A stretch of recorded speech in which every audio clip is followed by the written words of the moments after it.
다음 소식은 문재인 대통령의 행보를 담은 내용입니다. 문재인 대통령이 말씀하신 것처럼 경제 행보도 했지만 어제는 20대 민심을 잡기 위해서였을까요? 유한대학교 졸업식장에 참석을 했습니다. 제목이 이렇게 나와 있네요. 20대 지지율 최저치 찍은 날 20대 찾아간 문 대통령이라는 제목으로 실렸는데 문 대통령의 20대 지지율이 다른 계층에 비해서 상대적으로 좀 낮은 거는 사실이잖아요. 일부 뭐 60대, 70대를 제외하고는. 그래서 졸업식에 간 것도 현직 대통령이 간 것도 꽤 오랜만이라고 하죠. 예. 요즘에 이제 대학의 졸업철이잖아요. 네. 예. 작년에는 아마 과학기술원 지방에 있는 카이스트의 다른 형태의 어느 지방에 있는 과학기술원을 간 걸로 제가 알고 있고요.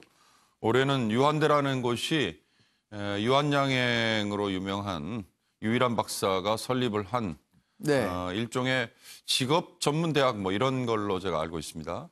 그러니까 어찌 보면 이제 의미를 찾아서 대통령이 간 거이긴 한데요. 20대 지지율이 다른 연령층에 비해서 낮은 이유는 사실 뭐 어찌 보면 뻔하죠. 고용 상황과 직결되어 있는 거 아니겠습니까? 청년 실업률이 지금 그렇습니다. 뭐 사상 최고 청년 수준이고요. 실업 그 하나로 그냥 대표될 수 있는 거예요. 설사 문재인 대통령을 지지했던 세력이라도 지금의 돌아가는 여러 가지 경제 상황을 감안하면 그 지지를 철회할 수도 있는 거죠. 다만 대통령이 이렇게 졸업식에 한번 찾아간다고 해서 그게 뭐 청년들을 다독일 수 있다. 저는 뭐 그렇게 보지는 않고요. 뭐 지속적으로 긴 안목에서 사실은 접근을 해야 되는 거죠. 한때는 20대 지지율을 얘기하면서 여성 지지율과 남성 지지율의 차이 이걸 가지고도 언론이 좀 주목을 하지 않았습니까? 맞습니다. 뭐 병역 문제에 대해서 뭐 차등이라든지 뭐 다른 여러 가지 이유들이 있었는데 전 뭐 굳이 어저께 그 대통령의 행보가 20대를 뭐 구애를 위해서 갔다 이런 것보다는 모르겠습니다. 뭐 20대를 격려하는 차원이라고 그냥 해석하면 되지 않을까 싶습니다. 자, 그래서 문재인 대통령이 이 졸업생들을 격려한 메시지, 이 격려사에는 어떤 말들이 담겼을지 한번 저희가 준비를 했습니다. 여러분이 맞이할 미래는 과거 어느 때보다 불확실합니다. 저 역시 여러분께 답을 드릴 수는 없습니다. 다만 청춘을 먼저 보낸 선배로서 여러분이 청년의 시간을 온전히 청년답게 살아가길 바랍니다. 다만 얼마든지 기성세대에 도전하고 무엇이든 이룰 수 있다라는 자신감만은 꼭 가슴에 담아달라고 말하고 싶습니다. 무엇이든 도전할 수 있기 때문에 청년이라고 하죠. 대통령이 던진 격려사처럼 졸업 시즌을 맞은 청년들이 새로운 가능성을 찾아서 도전하는 계기가 됐으면 좋겠고요. 중앙일보 8면에서 다룬 기사를 좀 보겠습니다. 문 대통령과 이해찬 민주당 대표가 양정철 전 청와대 비서관에게 민주연구원장으로 알아. 그래서 민주당의 정권 연장 이런 부분에 대해서 좀 기여를 해달라라는 요청을 했다는 기사입니다. 저희가 양정철 전 비서관의 행보에 관심을 갖는 이유는 아무래도 문재인 대통령의 복심이라고 불릴 정도로 가장 가까운 측근이기 때문일 것 같습니다. 실제로 양정철 전 비서관과 문재인 대통령의 관계는 아주 가까운 관계죠. 또 이렇게 정말 직원도 할 수 있을 정도의 관계라고 봐야겠죠. 그렇죠. 이른바 삼철이라고 하지 않습니까? 전해철 의원과 민주당의 그리고 부산에서 활동 중인 이호철 전 민정수석 그리고 양정철 전 비서관 이렇게 세 분인데 사실 뭐 지금의 문 대통령이 있게 하신 분이죠. 양정철 비서관은 2012년 대선도 준비했었고 운명이라는 책도 내는데 했었고. 근데 이제 사실 양정철 전 비서관이 지금 현재로서는 청와대 이른바 청와대 입성하기 쉽지 않을 겁니다. 그래서 당으로 이제 지금 민주연구원으로 둥지를 트는 기사들이 나오고 있고 실제로 지금 제가 볼 때도 가능성은 높아 보입니다.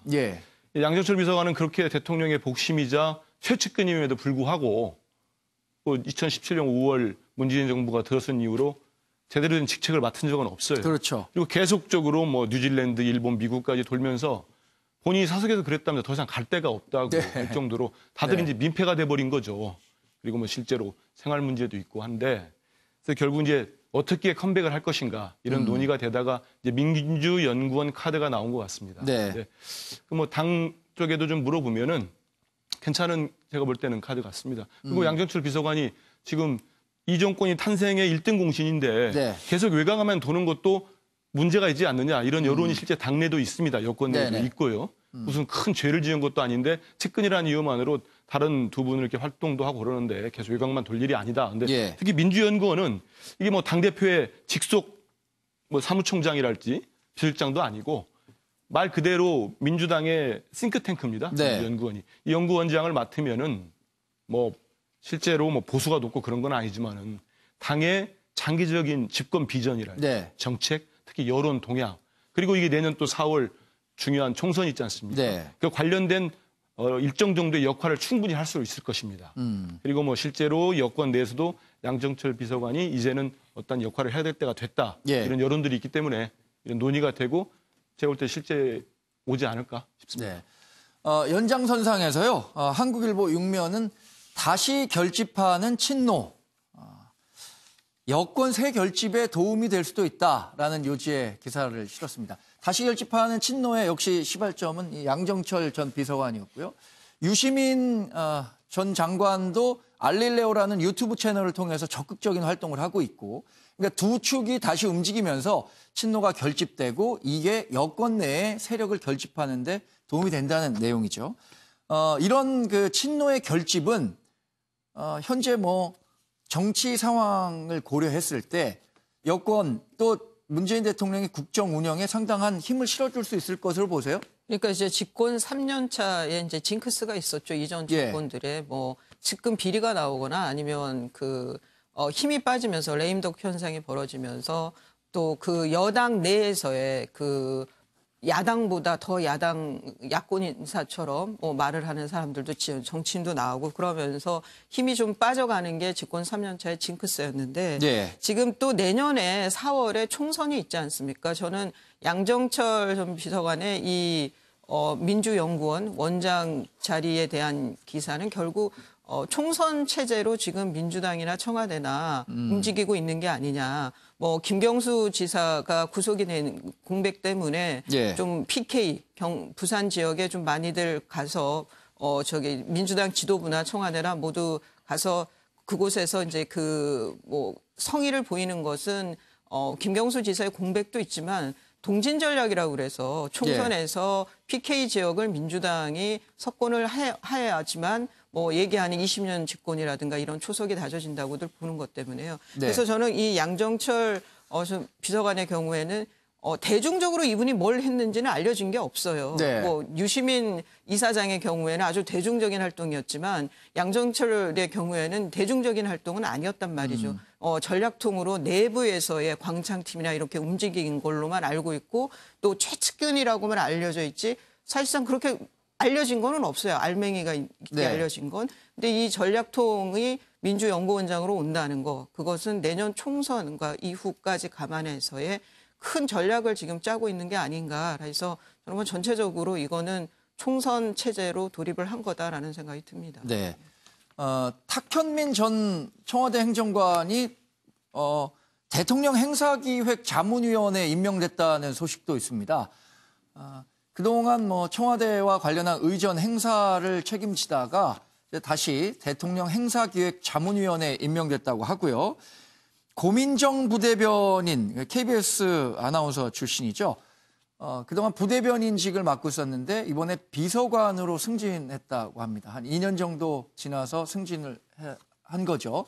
비서관이 상당히 높은 자리인데 고민정 부대변인은 배종호 위원 같은 경우에는 좀 개인적으로도 아시죠? 네, 그렇습니다. 이제 KBS 동료이기도 하고요. 네. 이제 고민정 부대변인의 승진은 아무래도 성평등을 예. 고려한 그런 배려라고 하고요. 예. 지금 어쨌든 간에 가장 뉴스의 중심 인물은 양정철 예. 전 홍보 기획비서관이 현실 정치에 복귀를 하느냐 안 하느냐라는 문제 아니겠습니까? 네. 근데 이제 양정철 전 비서관 같은 경우는 현실 정치에 복귀하는 것이 지금 확실시 되고 있는 것 같아요. 왜냐하면 네.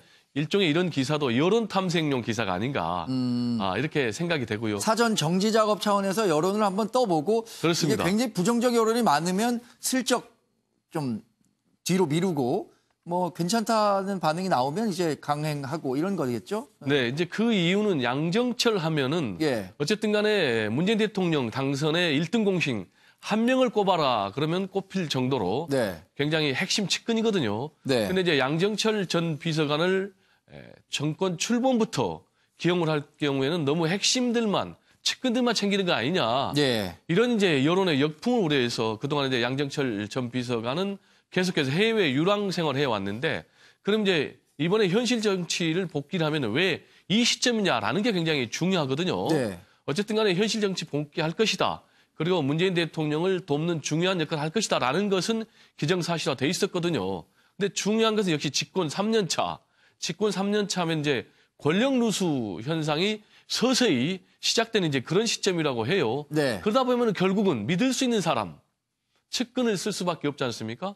그래서 이제 청와대 비서실장도 노영민 비서실장 이제 원조 친문의 네. 귀환이다 이런 평가를 받았고 그래서 이제 집권 3년 차를 맞아서 노영민 비서실장 그리고 또 외곽에 지금 유시민 이사장 그리고 또 양정철 전 비서관까지 포진해서 확실한 집권 3년 차에 안정적인 기반을 만들겠다. 여기다 지금 방금 얘기했던 이제 탁현민 전 선임 행정관도 다시 자문위원으로 예. 청와대 주변에 포진을 한 것도 역시 같은 맥락으로 보여서요. 집권 3년 차에 안정적인 그런 이제 국정 운영을 마련하기 위한 그런 포석들로 해석이 됩니다. 네. 집권 후에는 상당히 뭐 많은 권력이 집중되고 동력, 국정 동력이 많은데 갈수록 이게 뭐 좀 떨어지기 마련이니까 그걸 좀 보충한다는 예를 들어 주유소에 가서 기름 더 넣고 간다 이런 의미로도 해석해 볼 수 있겠네요. 사회 기사를 좀 살펴보도록 하겠습니다.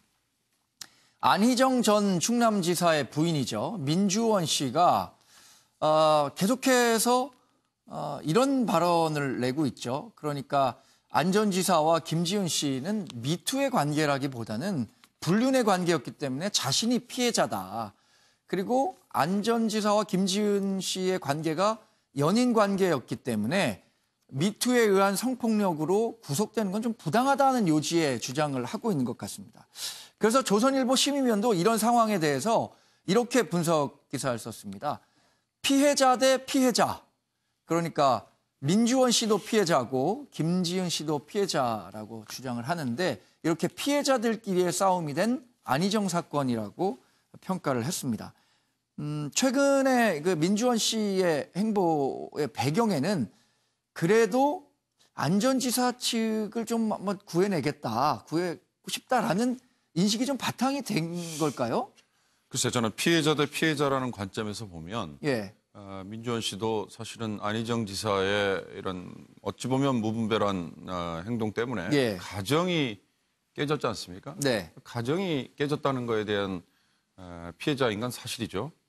그다음에 김지은 씨도 역시 위력에 의한 성폭행이라는 우리 사회에 어찌 보면 중요한 화두를 던지는데 미투 운동에 한 획을 그을 정도로 본인이 역할을 했으니까 네. 피해자인 건 사실입니다. 그런데 이 민주원 씨가 사실 지금 페이스북에 두 번째 글을 지금 올린 거잖아요. 예. 그런데 민주원 씨가 글을 올렸다는 게 지난번 항소심 판결 이후잖아요. 네네. 예, 두 번 다 사실 비슷한 내용의 글이긴 한데 예. 이런 내용의 글을 올리는 것과 별개로 재판부에는 이런 의사를 아마 전했을 거예요. 그리고 충분히 설명을 했고 심지어 재판에 출석을 해서 네. 증언까지도 저는 한 걸로 알고 있는데 이와 별개로 민주원 씨 입장에서는 본인이 오히려 더 여성단체라든지 또는 미투 운동을 하는 쪽으로부터 공격을 당하는 상황에 처한 이것 때문에 사실 아마 참지 못하는 게 아닌가. 네. 아까 정혜크가 얘기하신 것처럼 아직도 30년 정도의 가정을 같이 꾸려오는 안희정 전 지사를 구해내겠다 뭐 이런 것도 있겠지만 네. 그거보다는 본인도 피해자인데 사실 본인에게 여론이라든지 아니면 뭐 심지어 온라인이나 SNS 이런 데서 네. 이런 공격들이 행해지는 거는 아마 본인도 참기 어려웠지 않았을까 싶은데요. 저는 이 안희정 사건의 언론이 이렇게 보도가 되는 거 물론 어찌 보면 표현이 그렇습니다만 굉장히 자극적이고 흥미를 끌 수는 있을 겁니다. 그러나 조금 더 원점으로 돌아가서 안희정 사건의 본질은 우리 사회가 차세대 지도자, 정치 지도자로서 생각을 했던 어느 정치인이 네. 이렇게 공사에 대한 구분이라든지 아니면 이 자기 생활에 대한 무분별함 때문에 보여준 어찌 보면 실망감이지 않습니까? 네네네. 사실 그게 오히려 더 중요하다면 중요한 거지. 그걸 둘러싸고 이렇게 그 주변에 있는 여성들의 예. 공방 이거는 예. 부차적인 게 아닌가 싶어요. 그런 점에 더 이렇게 초점을 맞추다 보면 오히려 본질이 흐려질 수도 있다. 네. 저는 그렇게 봅니다. 말씀하신 것처럼 유력 대권 주자 또 뭐 현직 그 도지사가 정치적, 도덕적인 책임을 져야 하는 사안은 분명하죠, 이게. 그런데 안 전 지사 같은 경우에는 이게 법적 책임까지 물어야 하는 부분은 아니라는 부분에 대해서 좀 억울함을 호소하고 있는 거고 아마 민주원 씨도 항소심에서도 그런 요지의 발언을 했던 것 같고요. 아마 대법원 판결에서도 그런 자신의 그 논리를 좀 법원에 훨씬 더 효과적으로 전달시키기 위한 행보라고 볼 수 있지 않을까요? 일단 이번 사건에서 가장 큰 피해자는 어찌됐든 미투를 하게 된 예. 김지은 씨라고 생각합니다. 그리고 그 다음 피해자가 이제 안 전 지사의 부인인 민주원 씨겠죠. 네. 근데 민주원 씨 입장에서는 근데 이 사건이 불거진 초기부터 예. 민주원 씨는 그런 얘기를 했습니다. 그 주변에 안 전 지사 측근들이라고 할까요? 지인들한테 어찌됐든 용서할 수 없지만 아이들 아빠인 만큼 살려야 되지 않겠느냐 이런 예. 얘기들을 했었다고 알려져 있습니다. 이번 이제 2심에서 안 전 지사가 법정 구속이 된 뒤에 지금 부인이 이렇게 하는 거는 실제 부인은 이 안 전 지사 못지않게 이 김지은 씨한테 배신감을 느끼고 있는 것 같습니다. 예. 그래서 이게 폭로를 하는 건데 근데 여기서 문제는 이 지인과의 대화랄지 이 메시지 내용이 이게 새로운 게 아니라는 거죠. 1심에서도 이게 증거로 다 올라간 거고 네. 이번 2심에서도 똑같은 게 됐는데 1심과 2심의 재판부가 이걸 어떻게 볼 것인가 그게 달라진 겁니다. 네. 1심에서는 김지은 씨의 진술을 받아들이지 않고 이 메시지를 보면서 이거는 이른바 민주원 씨 주장대로 불륜의 개연성이 있다 해서 무죄를 선고했던 거 아니겠습니까? 근데 2심에서는 그렇지 않다. 그러면서 무형적 유력이라는 표현까지 예. 등장을 했습니다. 그래서 저는 이 상황에서는 민주원 씨 입장에서야 많이 억울하고 특히 뭐 안 전 지사를 말씀하신 대로 도저히 용서할 수는 없겠지만 예. 또 법적인 문제는 다르다. 본인이 볼 때는 연인 관계고 불륜인데 왜 이걸로 이렇게 처벌까지 가야 되고 뭐 김지은 씨 같은 경우는 미투 운동의 당사자가 아니라 이거는 불륜으로 본인 입장에 볼 때는 가해자라는 거 아닙니까? 네. 그럼에도 불구하고 저는 이거를 계속 이렇게 여론에 이미 재판에 또 다 채택됐는지 모르겠습니다만 냈던 부분들이 또 여론에 호소하는 부분들이거든요. 이때는 다시 뭐 대법원이 있기 때문에 법적으로 다투는 게 좋을 것 같습니다. 네. 왜냐하면 진짜로 김지은 씨가 미투 운동의 희생자라면 미투 운동을 한 사람이고 안 전 지사로부터 유력이한 성폭력을 당한 피해자라면 이건 정말 2차 가해가 맞거든요. 예. 그렇기 때문에 좀 신중하게 접근할 필요가 있지 않겠나 이런 생각이 듭니다. 자, 이수희 변호사 같은 경우엔 그러면 이렇게 이제 2심 판결이 난 상태에서 대법원 이걸 법리심이라고 하던가요? 예. 예, 법리심으로 가는 경우에 이런 정도의 여론전이 그 법리심으로 갔을 때 어느 정도 좀 작용을 할 수 있다고 보세요? 그러니까 재판은 이제 그 헌법에도 나와 있지만 판결은 뭐 모든 것으로부터 그 자유롭게 독립이 되어서 네. 뭐 법과 양심에 따라서 판결하도록 되어 있죠. 근데 지금 민주원 씨의 경우에는 뭐 재판에 유리하게 쓰이는 것도 있지만 그런 뭐 여론전보다는 저는 개인적으로 민주원 씨는 이렇게 생각할 수 있어요. 판단할 수 있고 그리고 예. 그게 여러 가지로 본인 입장에서는 회복해야 될 명예도 있고 하니까 이렇게 공개적으로 쓰는 것 같습니다. 이게 뭐 남편의 재판에 유리할 거라는 판단은 좀 그거는 어불성설인 것 같고요. 그런데 지금 민주원 씨의 저는 SNS 지금 1차, 2차를 다 읽어봤습니다. 보면은 민주원 씨 주장에 대해서 또 재반박도 가능해요. 김지은 네. 씨 입장에서는. 그래서 지금 1심이나 2심이나 그렇게 극명하게 나눠져서 판결이 된 건데 다른 걸 떠나서 이거는 그냥 일반적인 그 강간이 아니라 예. 업무상 위력에 의한 그 성폭력이었다는 좀 특별한 그 상황이고 그거는 법리적으로 좀 전혀 다른 문제고요. 일반 그 성폭력하고 그리고 그 지금 민주원 씨가 주장하고 있는 그런 문자나 이런 게 다 그 가해 이후에 사건 이후의 문자예요. 예. 그래서 그 뭐 미안하다 스위스의 풍광만 기억해라 뭐 이런 그 안희정 지사의 문자라든가 그 이전에 1차 사건이 있기 이전에 두 사람의 문자가 있는 거는 아니거든요. 네. 그러니까 제가 말씀드리는 거는 민주원 씨는 저렇게 판단할 수 있지만 예. 민주원 씨 저 주장에 대해서 재반박도 가능하다. 예. 예. 그래서 저것이 2차 가해와 아니면은 그 가족들 특히 부인 입장에서의 그런 항변하고 이게 겹쳐요. 예. 그거는 피해자에 대한 가해일 수 있으면서 동시에 또 뭐 가해자 가족의 뭐 정당한 항변일 수도 있는데 네. 저는 민주원 씨도 일종의 공인이니까 SNS에 답답한 마음은 충분히 이해를 하지만 네. 그래도 좀 삼심이 남아 있으니 좀 기다리시는 게 어떤가라는 제안을 드립니다. 네. 배 교수님 조금 더 덧붙이실 말씀이 있으신가 봐요. 일단 저는 이제 뭐 한 교수님께서 좋은 말씀을 하셨는데 이 문제는 굉장히 세심하게 접근을 해야 된다. 예. 만약에 가장 큰 피해자가 김지은 씨고 두 번째 피해자가 민주원 씨다. 이렇게 할 경우에는 확실하게 김지은 씨 편을 드는 거거든요. 예. 그렇지만 이제 이 재판은 아시다시피 1심에서는 무죄, 2심에서는 유죄가 나올 정도로 예. 굉장히 미묘한 재판이에요. 그 이유는 결정적인 지금 물증이 없기 때문에 재판이 계속해서 1심과 2심이 뒤바뀌는 그런 결과가 나왔는데 어쨌든 간에 결정적인 물증이라는 거는 김지은 씨의 진술밖에 없거든요. 네. 그래서 이걸 어떻게 해석하느냐라는 부분에 따라 달렸는데 지금 안희정 전 지사의 아내된 민주원 씨가 이런 얘기를 계속 꺼내는 것은 예. 결국 이제 여론전에 나선 거라고 보여지죠. 지금 이제 골자를 보면은 두 사람은 연애를 했다. 그래서 성관계가 합의에 의한 거였다. 네. 그래서 불륜이었다. 그래서 이거는 성폭력이 아니다. 라고 결국은 이제 무죄라는 그런 것을 뒷받침하기 위한 것인데 어쨌든 간에 지금 우리 사회의 추세가 예. 성폭력에 대해서 특히 가불관계 있는 네. 그런 경우에는 이제 상당히 피해자 진술을 존중하는 쪽으로 그게 이제 성인지 감수성이라고 하는데 여기에 대해서 또 민주원 피해자 씨는 중심주의가 굉장히 확고한 이 범죄가 이 성과 관련한 범죄. 그렇습니다. 말씀하신 대로 이제 이 미투 사건에 있어서는 피해자 중심의 추세가 네. 나가고 있는 게 사실이에요.